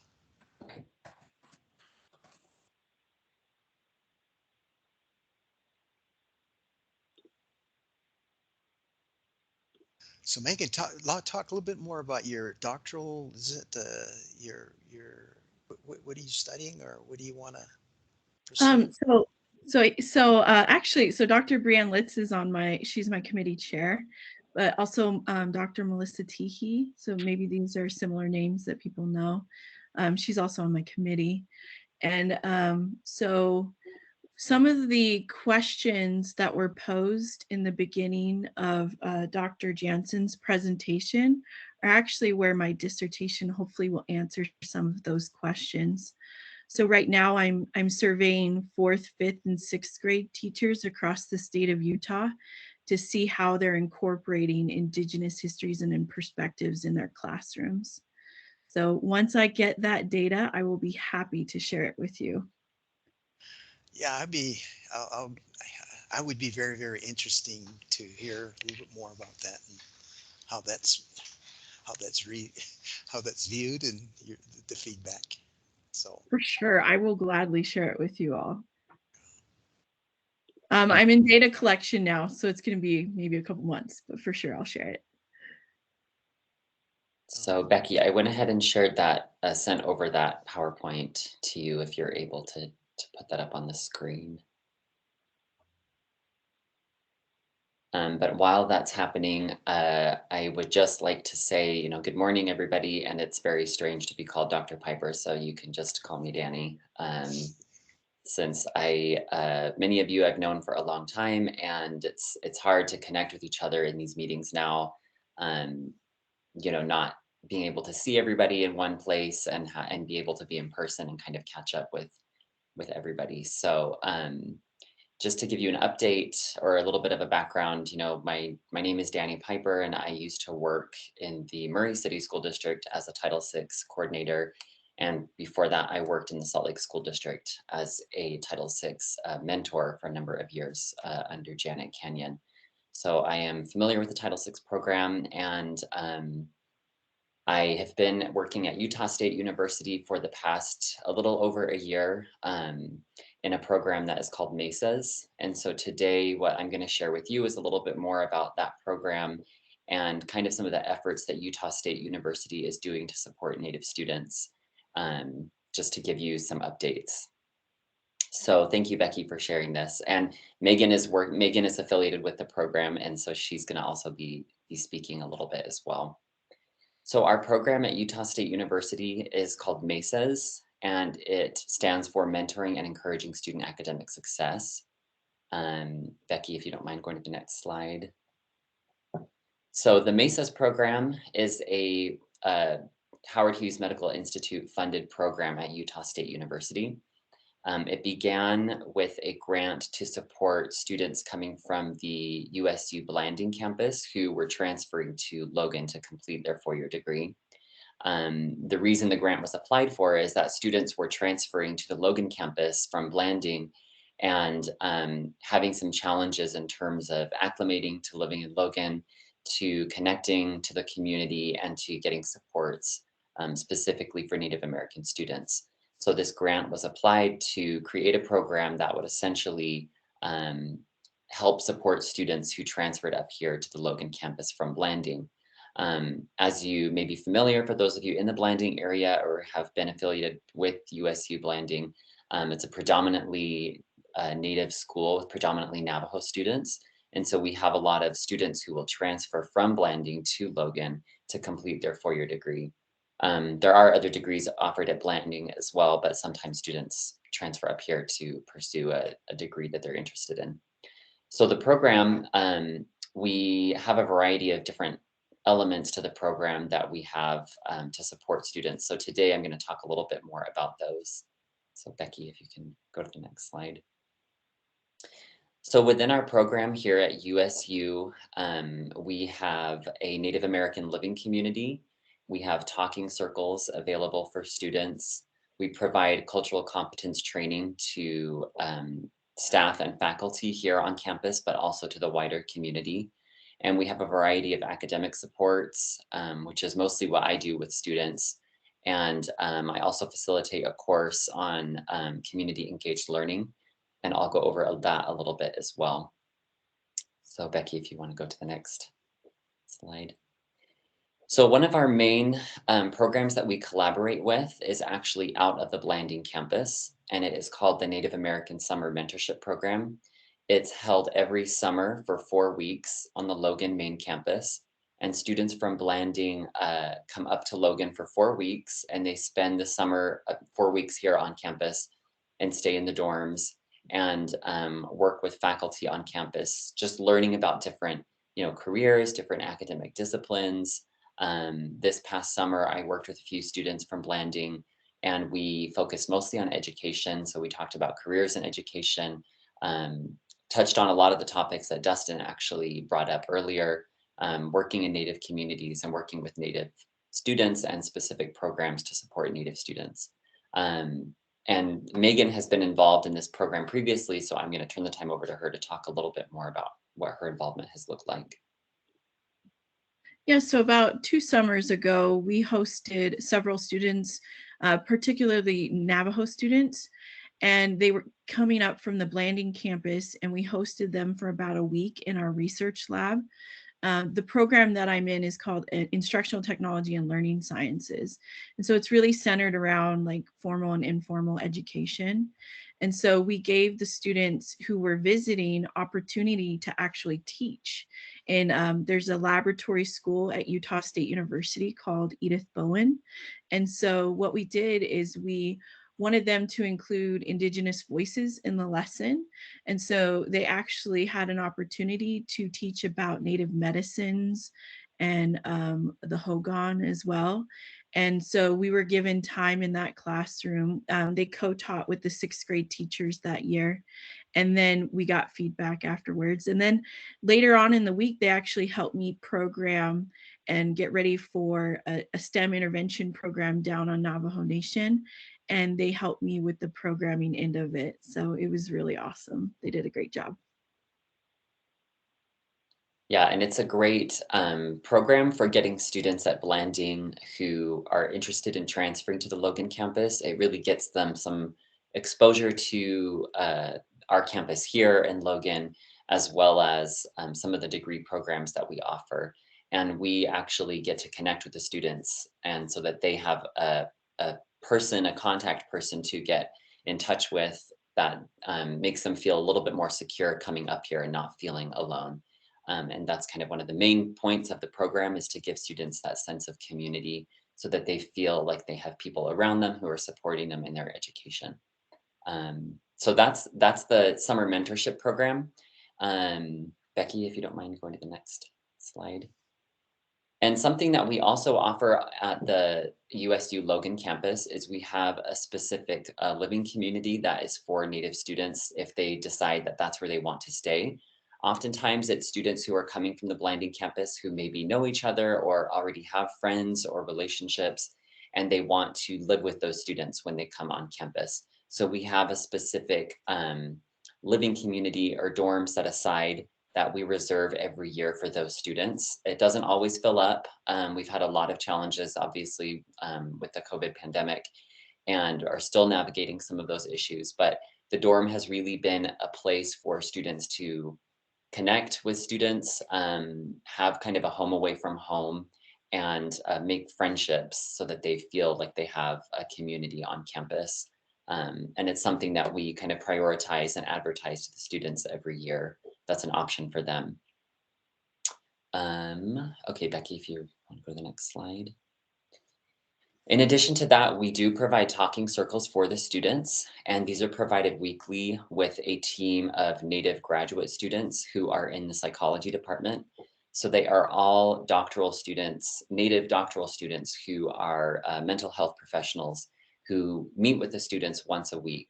It's an open invitation, so Native students can elect to attend each week. They can come, once every other week. But basically, it's just a time for students to check in with some graduate students who are, again, professional mental health experts, who just give them time to reflect and process maybe some of the challenges that are going on, maybe some difficulties with, friendships or classes, basically anything that they need to talk about. And it's a really successful part of our program. Students do attend regularly, and the graduate students who facilitate it are awesome. I think a number of you have actually met Erica Ficklin, who's presented to this group before, and she's one of the graduate students who facilitates that talking circle each week. It's okay, Dr. Foster, or Becky, if you want to go to the next slide. Another part of our program is the cultural competence training that I mentioned. And this is a training that was developed by Dr. Melissa Teehee, who is a Cherokee Nation citizen and a faculty member here at USU. And it's really designed to train our staff and faculty to be more culturally aware, to be more aware of their own background, their own biases, and to help them unpack that in terms of working with students from diverse backgrounds, but particularly Native American students. So that's something that we offer our staff and faculty here. It's something that is also available to the wider public. So if you are working with administrators or a team of paraprofessionals at your school that you want to train or you think would benefit from this type of training, you can reach out and we can definitely help you get that set up. It consists of virtual modules right now, 4 virtual modules, and then 1 live Zoom session with everybody. And it's facilitated again by the graduate students. So that's kind of targeting the training teachers angle of our program. Okay, Becky, if you want to go next. Okay. And so in combination with some of those programming efforts, we do provide academic support to students. And this is where I come in my role is as a faculty advocate. And the way that I've described it before to people is it's essentially a lot like Title VI, working with high school students, but working with college students, with undergraduate students. We do, send out emails to students. We have a listserv of students that we contact to let them know about some of our programming, different events going on campus, our office hours, any kind of application that they might need help with. I send out a lot of scholarship information. We have emergency financial funds for students who are in financial hardship. We connect students to, advisors to help get their schedules set up. So it really is kind of a lot of similar work that everybody does in Title VI, but for undergraduate students, trying to create that, that sense of community and support for our Native students here at USU. So Becky, if you can go to the next slide. Okay, great. In combination with that, I do facilitate a course that is called Indigenous Community Engaged Learning. It's a course that is in partnership with the Northwestern Band of the Shoshone up here in northern Utah. The course is really designed to facilitate, again, hands-on learning experience, doing language and culture revitalization, but it's guided through the Northwestern Band. So we work really closely with the Northwestern Band cultural resource team to support their language revitalization activities. We work really closely with Patty Timbimbu Madsen, who is the cultural resource manager for the tribe. And our students are recruited to attend this class. They get college credit. It's an elective course that they can take, and they get hands-on experience. So for example, this past fall semester, the students worked on creating a map of northern Utah using the Shoshone language. So that was a virtual map that we created, and we're still editing it and getting it put together. But it's something that the tribe will be able to use for their families and put on their website. And so the students worked on creating that. We do recruit from our Native student population to attend the class, and the majority of the students who take the class are Native. But again, it's open to all students at USU who want to take it. But the goal is really to connect students to the local communities here and get them some hands-on experience in their education. So next slide, Becky. So in addition to the MESAs program that I just kind of went over briefly, we do have Indigenous programs here at USU in our Inclusion Center. And I'm sure a lot of you are familiar with Alina Begay, who is over Indigenous programs in the Inclusion Center. She runs the Native American Student Council, and they are the ones who are responsible for putting on the powwow each year, for doing different cultural and community events. And even though we're a separate program, the MESAS program is separate, we do collaborate directly with her program because so many students just come through there that we kind of support each other's activities. I'm gonna put a couple links in the chat really quick. Something really cool that the Blanding campus has done, and I'm sure some of you have already seen this, but the Blanding campus actually built a Hogan and now has a Hogan on their campus for students to use. So I just went ahead and put that link in the chat. That should take you to the USU Blanding site where you can look at that Hogan and learn more about that process. It just barely opened, I think, at the beginning of this month. Yeah, it was just at the beginning, or I'm sorry, the beginning of November is when the Hogan was completed. So that's something that's been huge for our students. And, you know, I work with a lot of students who come from our Blanding campus, and just hearing them talk about how it makes them feel to have that Hogan on campus, it really makes a huge impact. And I think supports our students are valued, something that we've all kind of talked about a little bit today. So Becky, if you want to go to the next slide. So that is, I just didn't want to take up too much of your time today. I just wanted to provide you with an overview of our program. So again, if you have any questions, you know where to find me. You can email me through my USU email, or just get in touch with Dr. Foster. But Megan, is there anything else that you think you'd like to add? Oh, I just posted my contact information if anybody'd like to connect. So, miigwech, and thank you for having us. Yeah, thank you so much, everybody. Is there any questions or comments? Yeah, Danny, I got a couple questions with your course offerings. Is this online also that students can take online? And if they can take classes online, is the costs about the same as you are with face-to-face? Yeah, so the course is not available. It was available on Zoom this past semester because of, you know, COVID and everything.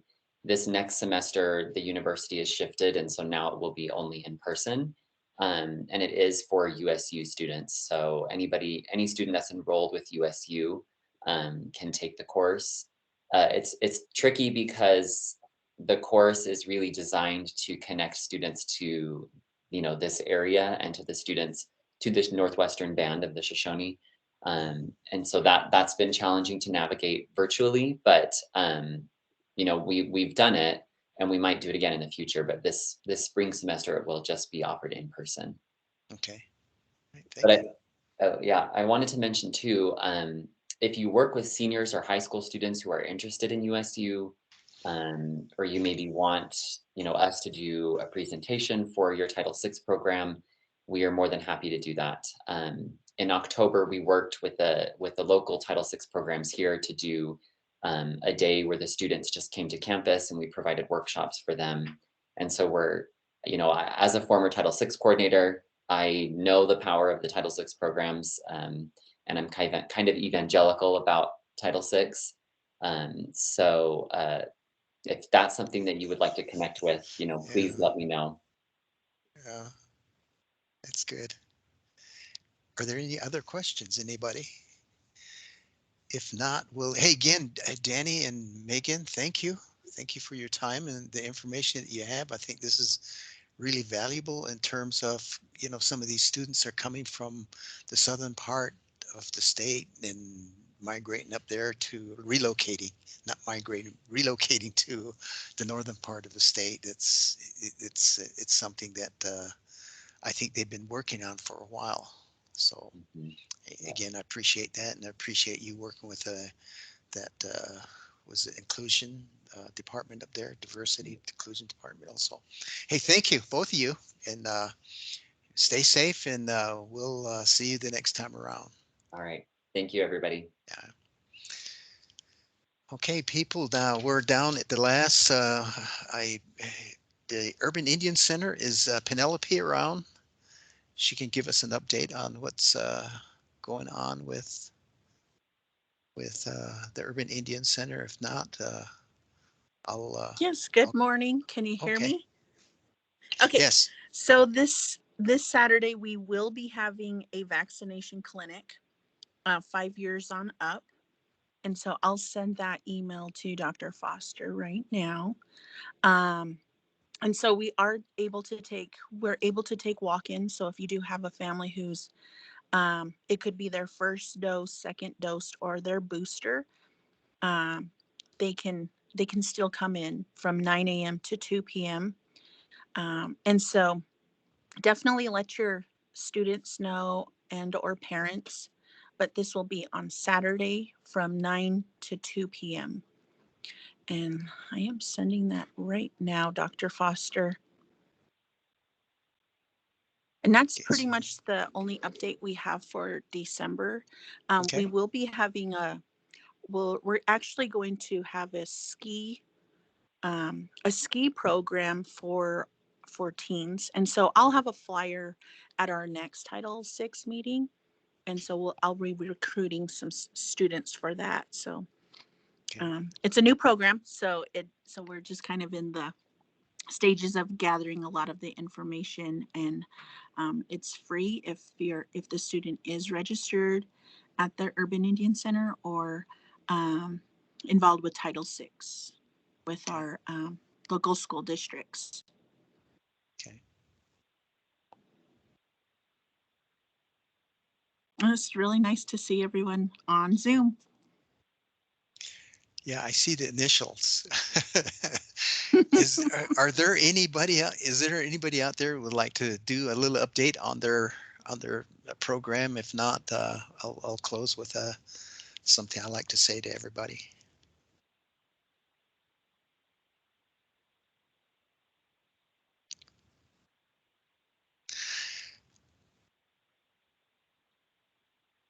If not, I really appreciate you guys that do a lot of that work in the Title VI programs. I think that it pays a lot of dividends for the students as well as the parents and the community.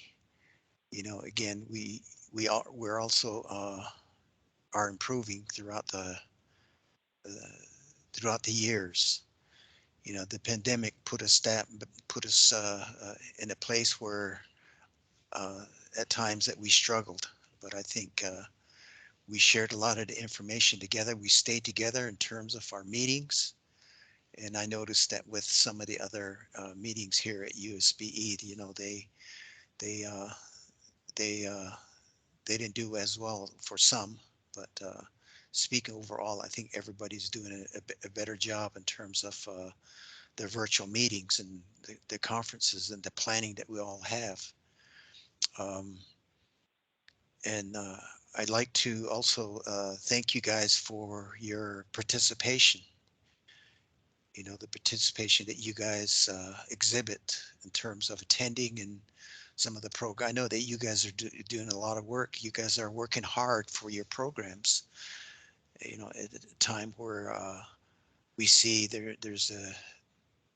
we're making that turn with our programs, especially being recognized as a sound program for the American Indian communities. And I'm pretty sure that a lot of the families as well as some of the students appreciate this. And the last thing I like to say is just thank you for your work.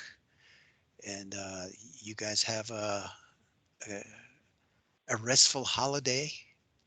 I think for some that your holiday starts today after you get off work, or you guys started last week. But that's Mentally last week. Mentally, we're already gone.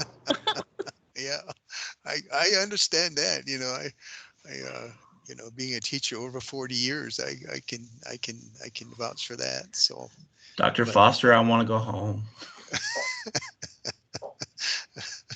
Well, after you sign off, Matthew, you can do whatever you want. If only. And again, thank you for your work, and again, have a safe and healthy and safe holiday, and we'll see you in January. I think January the 21st, 2022. So again, thank you, and we'll see you guys down the road. Be safe. I Bye, can't Dr. hear. Foster. Oh, yeah.